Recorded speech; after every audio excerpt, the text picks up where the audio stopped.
So Tyler, seems like we're headed towards some resolution on the Keenan Allen front. What are your thoughts there after hearing Tom Telesco and what he had to say about Keenan Allen? It's a mix of things because when we talked about this, the last time we talked about Keenan Allen and talked about the big question marks, you asked, what percent likelihood do you think it is that he stays? And I said 100%. And I was pretty, of course, as soon as the show ended, I went, maybe I shouldn't have said 100%. But hey, I guess it works out for one more year.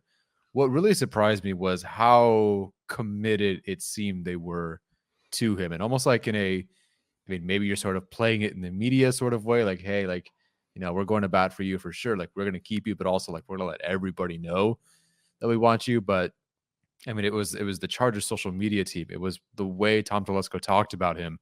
It was what Keenan Allen posted, and even Justin Herbert, I think, like commented on it as well on Instagram or social media or whatever. Made some little brief reference to Keenan Allen staying and what he posted. So even though I believe that he was 100% going to stay, I didn't expect that sentiment, which to me, considering the situation, really brings the idea of either an extension or maybe him being restructured or something into play, which I wasn't sure. You have two receivers that, their money ends when Herbert's money is going to really kick in and begin. So, not really sure how they're going to play that. But I mean, based on how important he is to Justin Herbert, how much we had heard throughout the season, how much happier Justin Herbert was because Keenan Allen was out there, because of the commitment from anyone from social media to Herbert to Telesco to Staley and Keenan himself. It really feels like we're not just headed for Keenan Allen staying, but maybe we're headed for some sort of extension here, which could help out the Chargers big time this year. Yeah, we were messaging back and forth, and we both had the same thought there that like this didn't sound like. I mean, it was great that they were talking about Keenan Allen and sticking around, right? But it didn't sound like just like, hey, like we're not trading him. It did sound like, hey, some kind of contract resolution is coming here. Maybe that's a pay cut, maybe that's a restructure, maybe that's an extension, like you're talking about.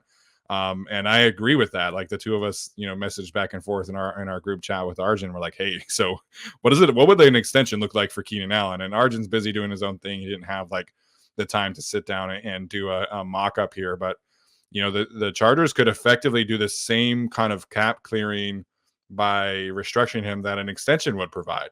So, doing an extension with Keenan Allen, I mean, depends exactly how you would work that. Is it a 2-year extension? Is it a 3-year extension? But very similar concept to what we talked about with Arjun with Austin Eckler, right? Like you are able to maybe give him a bigger signing bonus right now and push some of that money to 2024, 2025. Maybe one of the years is a void year. I mean, Tom Telesco hasn't really done the whole void year concept just yet.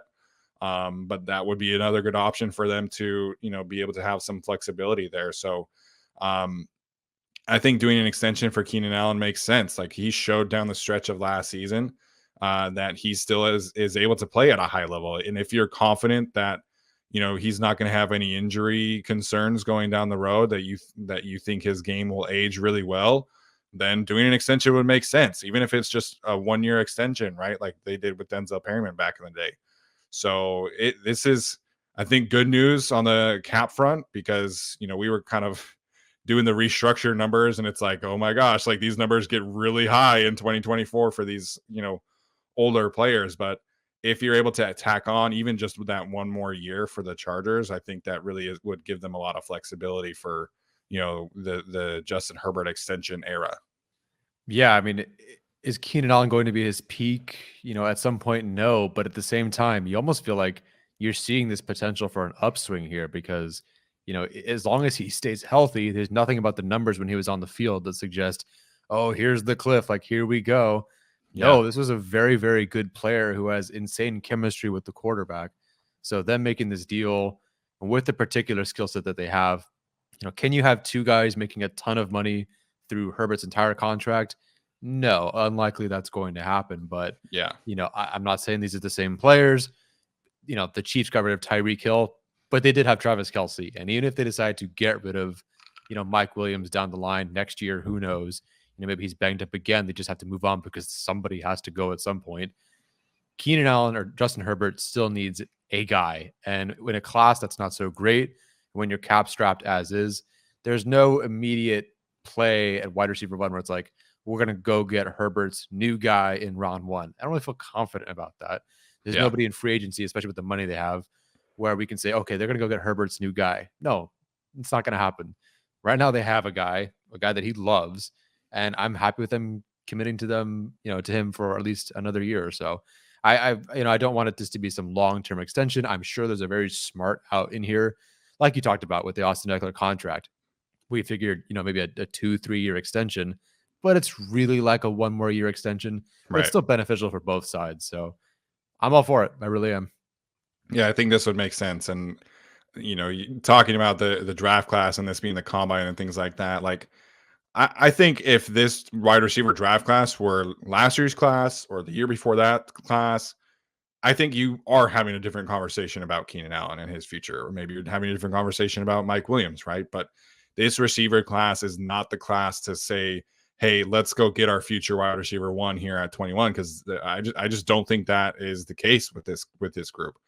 And that doesn't mean you're not going to improve the offense. That doesn't mean you're not going to improve the wide receiver room and the talent and the depth, because that's the thing that people keep saying is like, well, this isn't the group to take a wide receiver, but what about the depth? Well, you can take Tyler Scott in round 2. You can take a Trey Palmer in round 3. We haven't done a full wide receiver episode yet, but to me, the value of this receiver class is on day 2.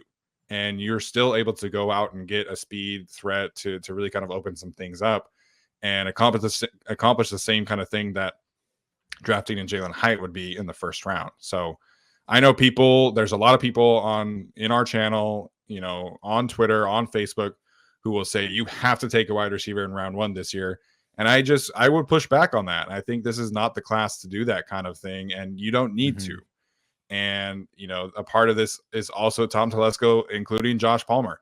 Like, this front office, this coaching staff loves Josh Palmer. And I think, if you want to look at his 2022 season and say, he didn't really rise to the occasion to become a wide receiver 1, I think that's fine. But he was drafted in the 3rd round. He wasn't drafted to be a wide receiver 1. He was drafted to be a really solid number 3, number 2 in a pinch. And I think he is that. And so, like, they can add to the room without drafting somebody in the 1st round, because they really like Keenan Allen. He's going to be around, because they really like Mike Williams, because he's going to be around. And same thing with Josh Palmer. So I just think drafting a wide receiver 4 in the 1st round is probably not smart roster building.